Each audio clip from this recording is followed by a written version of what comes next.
시간은 지난 시간에 이어 창조 여섯째 날 사람의 창조에 대하여 살펴보겠습니다.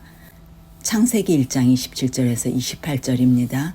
하나님이 가라사대 우리의 형상을 따라 우리의 모양대로 우리가 사람을 만들고 그로 바다의 고기와 공중의 새와 육축과 온 땅과 땅에 기는 모든 것을 다스리게 하자 하시고 하나님이 자기 형상 곧 하나님의 형상대로 사람을 창조하시되 남자와 여자를 창조하시고 하나님이 그들에게 복을 주시며 그들에게 이르시되 생육하고 번성하여 땅에 충만하라 땅을 정복하라 바다의 고기와 공중의 새와 땅에 움직이는 모든 생물을 다스리라 하시니라.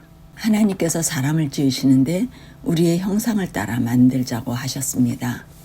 우리란 하나님과 아들 그리스도와 성령 세 분의 하나님이 창조에 함께 참여하셔서 하나님의 형상을 따라 만드셨다고 합니다. 하나님의 형상대로 지음을 받았다는 의미는 품성과 용모에 있어서 하나님을 닮았다는 것을 말합니다. 태초의 아담과 하와는 육체적, 지적, 영적 본성이 있어서 완전한 창조주 하나님의 형상을 가지고 있었고 그리스도와 같이 하나님의 뜻과 조화를 이루었습니다.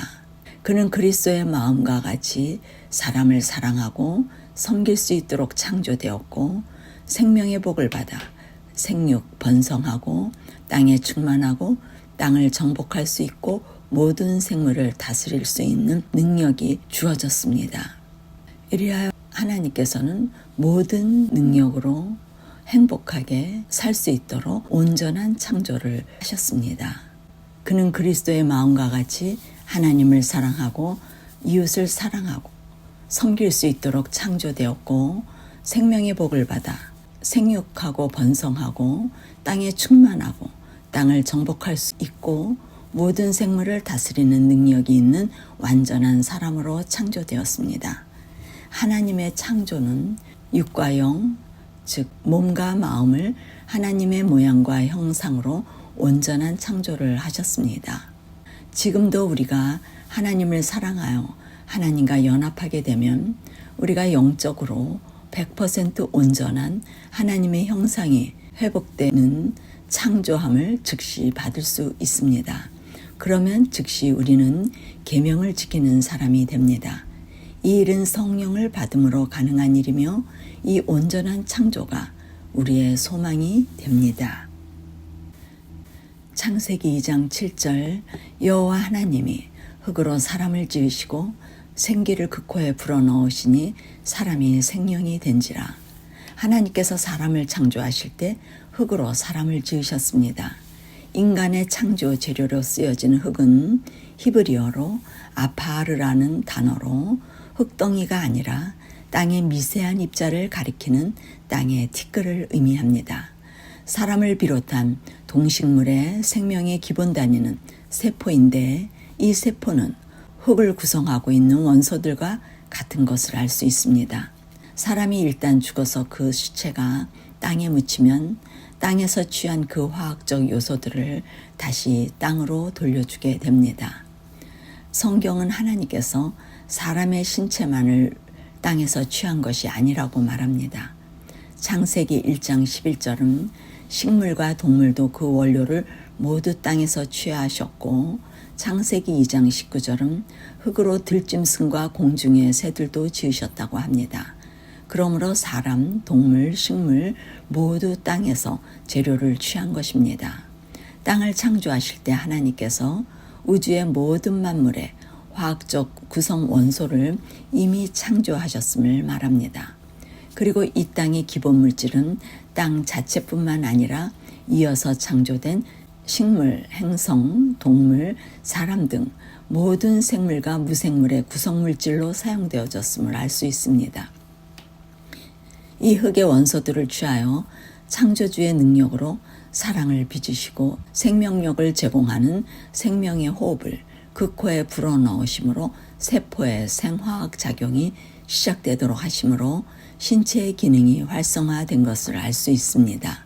하나님께서 창조하시는 창조력은 예수님께서 이 땅에서 활동하실 때 썩어가는 시체를 말씀으로 부활시킨 일들이나 눈먼 소경과 안진뱅이나 중풍으로 몸의 신경과 기능이 완전히 상실된 병자들을 다시 온전하게 회복시키시는 능력을 통하여 창조주 하나님의 창조의 능력을 엿볼 수 있습니다.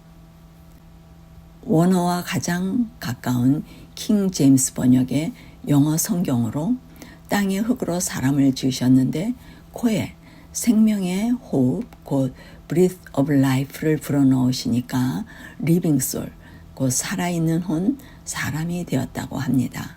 생기 곧 생명의 호흡은 히브리어로 니슈맛 하임이라는 단어를 사용하는데 호흡이라는 의미의 네샤마와 살아있음을 뜻하는 하이가 합쳐진 단어로 의미는 생명의 호흡입니다. 같은 표현으로 창세기 7장 22절에는 니슈맛 르하우 하임이 쓰여졌는데 르하우도 호흡, 바람, 공기를 뜻하는 같은 의미의 단어로 노아의 홍수 때 코로 생물의 기식을 호흡하는 것은 다 죽었더라는 말씀에 생기의 원어 루아우가 호흡으로 표현되어 있습니다. 생기의 단어인 히브리어 루아우는 구약 성경에 489회가 쓰여져 있는데 성령이라고 표현한 것은 94회이며 그 외에 호흡, 생기, 기운, 정신, 마음, 신, 영 등으로 번역되었습니다. 생기인 루아우를 신약 성경 헬라어로는 푸뉴마로 표현합니다. 푸뉴마는 신약에 385회나 쓰여졌고 성령, 악한 영으로 번역하거나 번역하는 사람의 선택에 따라 영, 마음, 정신, 바람, 영혼 등으로 번역하였습니다.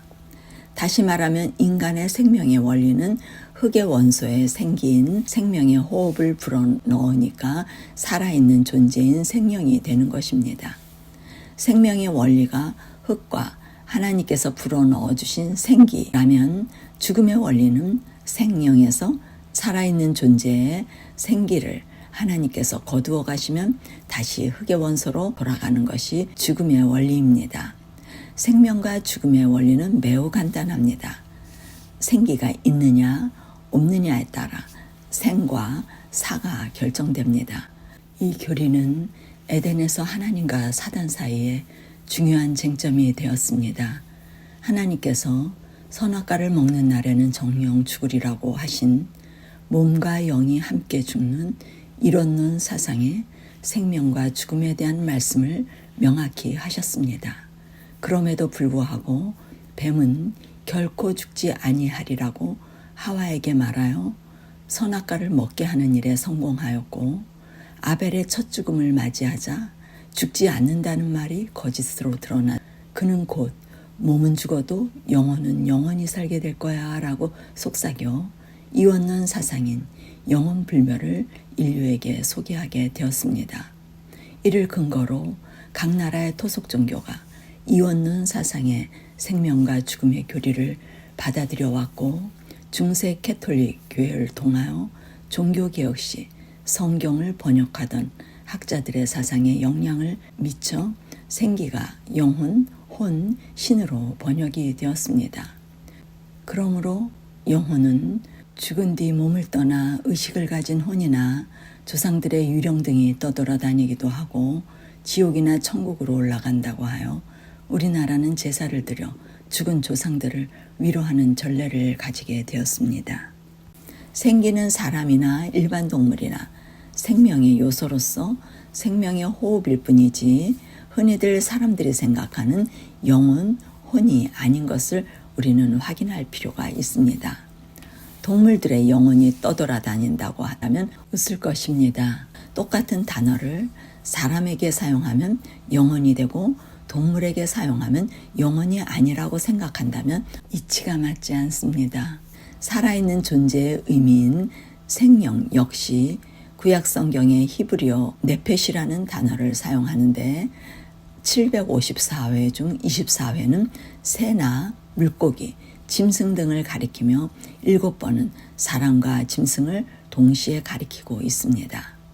새나 물고기나 짐승들도 살아있는 존재인 생명이 되는 것입니다. 생명에 대한 신약 성경의 헬라어는 푸시케로서 신약 성경 전체에 105번이 쓰여졌는데 40번은 생명으로 쓰여지고 마음으로 3번, 영혼으로 58번으로 번역되어 영혼의 개념이 떠돌아 다니는 유령과 같은 영혼을 상상하여 그리스도인들이 많은 혼란을 일으키고 죽음에 대한 오해가 있는 현실입니다. 분명히 죽음은 생기, 곧 생명의 호흡이 떠나는 것이고 영혼이 떠나는 것이 아닙니다. 생기를 하나님께서 주시면 사는 것이고 걷어가시면 죽는 것입니다. 우리가 이 원어의 의미를 알지 못하면 성경을 오해할 수 있습니다. 예를 들면 마태복음 10장 28절에 몸은 죽어도 영혼은 능히 죽이지 못하는 자들을 두려워하지 말고 오직 몸과 영혼을 능히 지옥에 멸하시는 자를 두려워하라는 말씀이 많은 사람들이 인간에게는 육체와 영혼의 두 요소가 있는데 영혼은 유령 같은 존재이기 때문에 죽이지 못한다고 생각할 수 있으나 그 해답을 이어지는 39절에서 찾을 수 있는데 자기 목숨을 얻는 자는 잃을 것이요 나를 위하여 자기 목숨을 잃는 자는 얻으리라는 말씀에 앞서 영혼으로 해석된 푸시케가 같은 단어로 이번에는 목숨이라는 용어로 같은 푸시케가 사용되어진 것을 알 수 있습니다.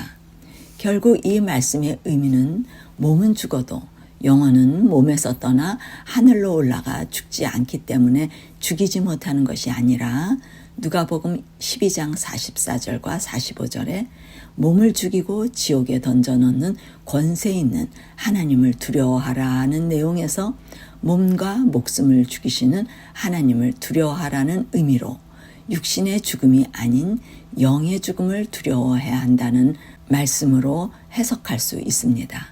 사람 전체가 다 흙으로 돌아가면 아무것도 모른다고 전도서 9장 5절과 시편 6장 5절 그 외에 많은 성경절들이 표현하고 있습니다.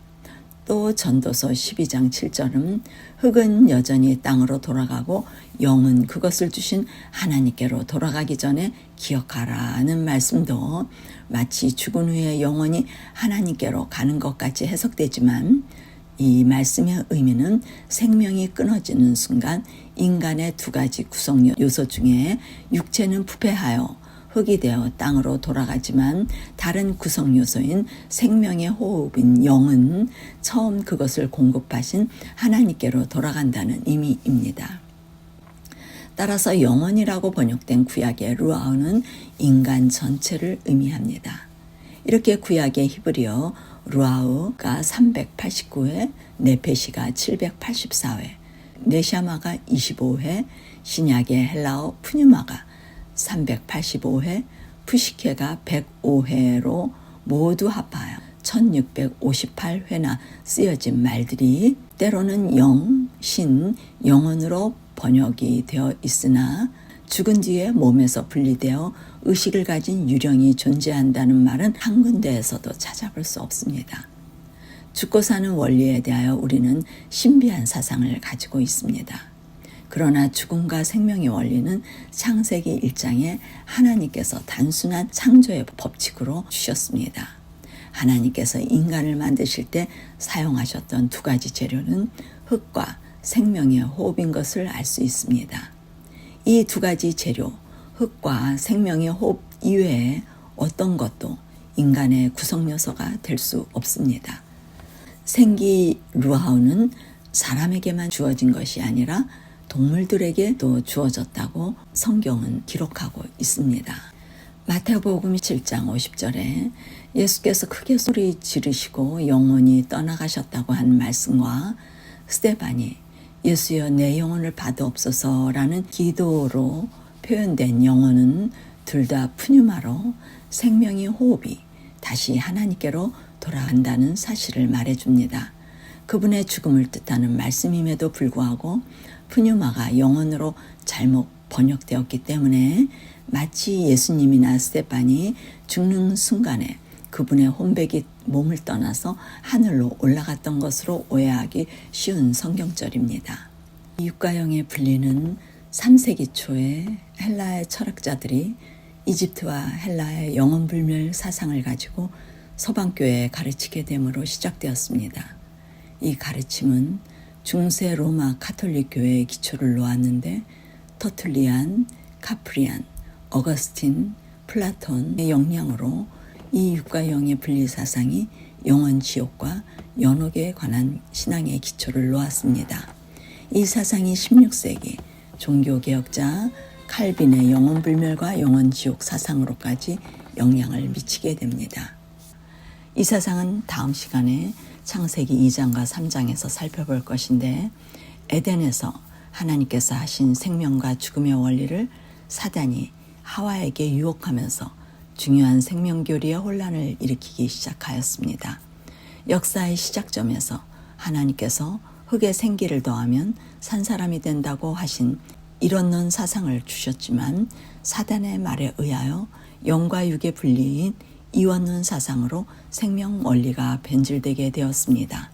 생명과 죽음의 원리에 혼란을 주게 하므로 죽음에 대한 신비주의에 빠지게 할 뿐만 아니라 하나님의 창조의 원리를 혼미케 만들게 합니다.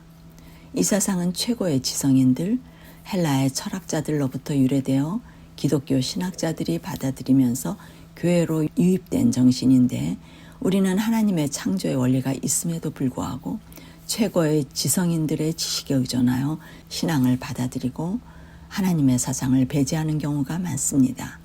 즉 하나님의 창조 신앙과 사람들의 지식을 숭배하는 사상의 대립이 되겠습니다. 정확한 원어적 배경이 없고 성경을 막연한 지식으로 배우고 받아들이면 우리는 성경을 보아도 군중심리의 신앙의 길을 따라가며 성경적 지식도 사람을 의지하여 무지에 빠질 경향이 있습니다. 사단의 영은 에덴에서 이미 창조의 원리를 바꾸어 놓았고 지식을 따라가도록 신비주의를 주입하여 선악과를 먹도록 유혹하는 데 승리하였습니다. 각 지역의 토속 종교를 통하여 영혼불멸의 이원론 사상으로 인류를 속이는데 그는 성공을 하였습니다. 하나님께서 창조 시에 하신 말씀은 진리입니다. 이 생기는 모든 생명체들의 생명의 필수 조건이 됩니다. 그러나 사람은 하나님의 형상으로 창조된 것이 다른 생명체와 다른 점입니다. 죄 지은 이후 우리 모두는 하나님의 형상을 잃어버리게 되었습니다. 이 생기는 오늘도 죽은 존재자인 죄인을 여전히 살려주는 호흡이 되어 그리스도를 통하여 인간에게 이르러 오게 됩니다. 몸은 유예기간을 가지고 살면서 때가 되면 죽게 되어 살아있는 것 같지만 죽은 존재입니다. 마치 아름다운 꽃을 나무에서 잘라 화병에 꽂아놓은 것과 같이 점점 시간이 지나면 시들어 죽게 되는 현상은 우리가 죽은 자임을 증거합니다. 그러나 몸은 죽지만 영, 곧 생기는 다시 회복될 수 있으며 하나님의 형상이 우리의 것이 될 수 있습니다. 요한복음 20장 22절은 그분께서 제자들을 향하여 숨을 내쉬며 성령을 받으라고 하시는 말씀이 있는데, 숨을 내쉬는 것은 생기, 곧 생명의 호흡을 받는 것을 의미합니다. 생명의 호흡을 받으면 성령을 받는 것이고, 그러므로 하나님의 형상을 받게 될 것이라는 약속의 말씀입니다. 연약한 제자들을 새롭게 그리스도의 형상으로 창조해 주셔서 하나님의 형상이 회복될 수 있다는 복음이 땅끝까지 전하도록 능력을 소유할 수 있도록 하게 하기 위하여 그들에게 생기를 주시는 것입니다. 이 시대에도 우리가 성령을 받으면 그분의 생기를 받아 창조함을 받게 됩니다. 그러면 하나님의 형상이 우리를 통해 나타나고 드러나지며 살아있는 존재 생명이 되어 그리스도와 같은 능력의 삶을 살게 됩니다.